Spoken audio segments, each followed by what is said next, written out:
Hey there, gang. Patrick King here, checking in with you at a hotel somewhere near Pittsburgh, Pennsylvania. Our question today comes from Jamie.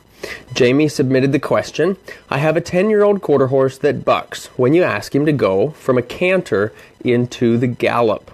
She says, I've had him checked for any issues and everything has come out clean. What can I do? So, starting out, I'm glad she says she's had him checked for any issues. That's something that I would want to be sure that we take care of when we have a problem like this. We'd want to make sure that we have things like our saddle fit checked out, things like his teeth. Dental challenges, dental problems can cause a lot of behavioral difficulties in horses.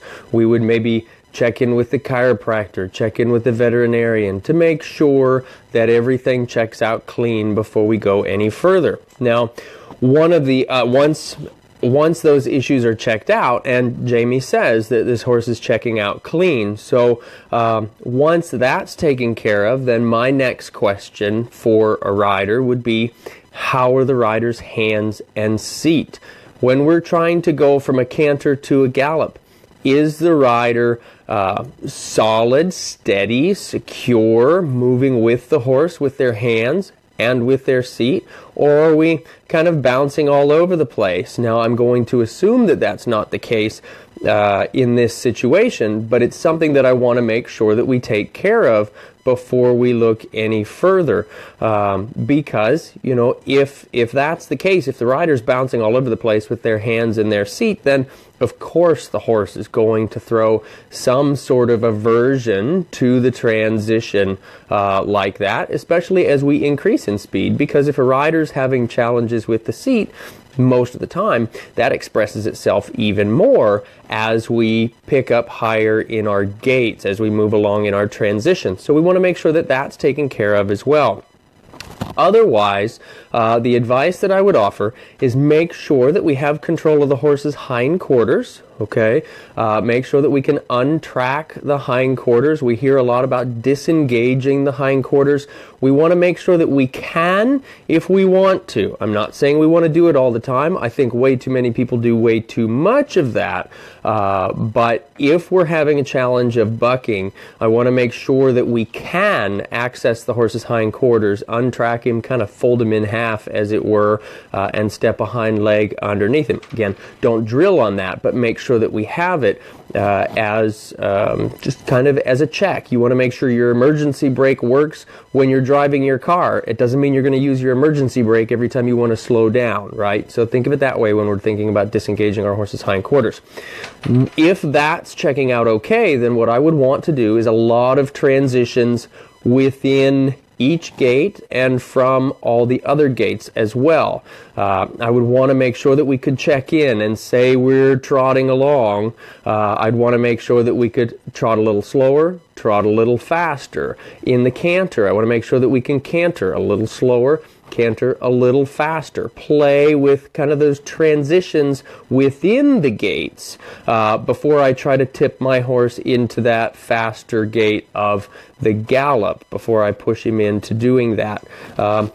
Basically, I feel like those two things are probably the biggest missing pieces when we have horses that give us challenges going into the gallop like that.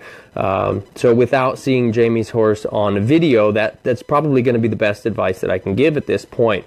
Making sure that all of those things check out as far as saddle fit, dental, the rider's seat, all those things. Make sure that we've got control enough over the hindquarters that if we need to disengage at any moment, we could, and then play around a lot with transitions within each gate before we bump up from canter into the gallop. Something else that I would recommend in this situation, regardless of who it is or what the discipline is or anything like that, I would try to balance some arena time with some trail time. I believe that Jamie's primarily rides on the trail, just based on conversations that we've had in years past.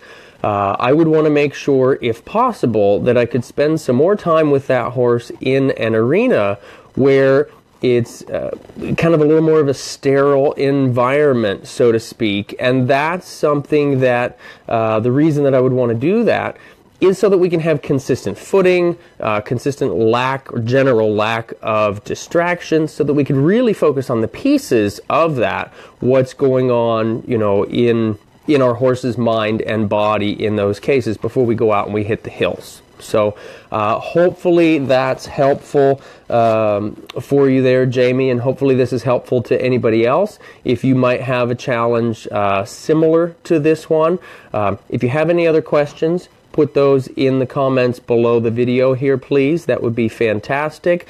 Question of the day for you guys, basing off of this idea of riding in the arena and out on the trail. Where do you ride primarily? How much time do you spend in an arena versus how much time you spend out on the trail? Where else might you ride?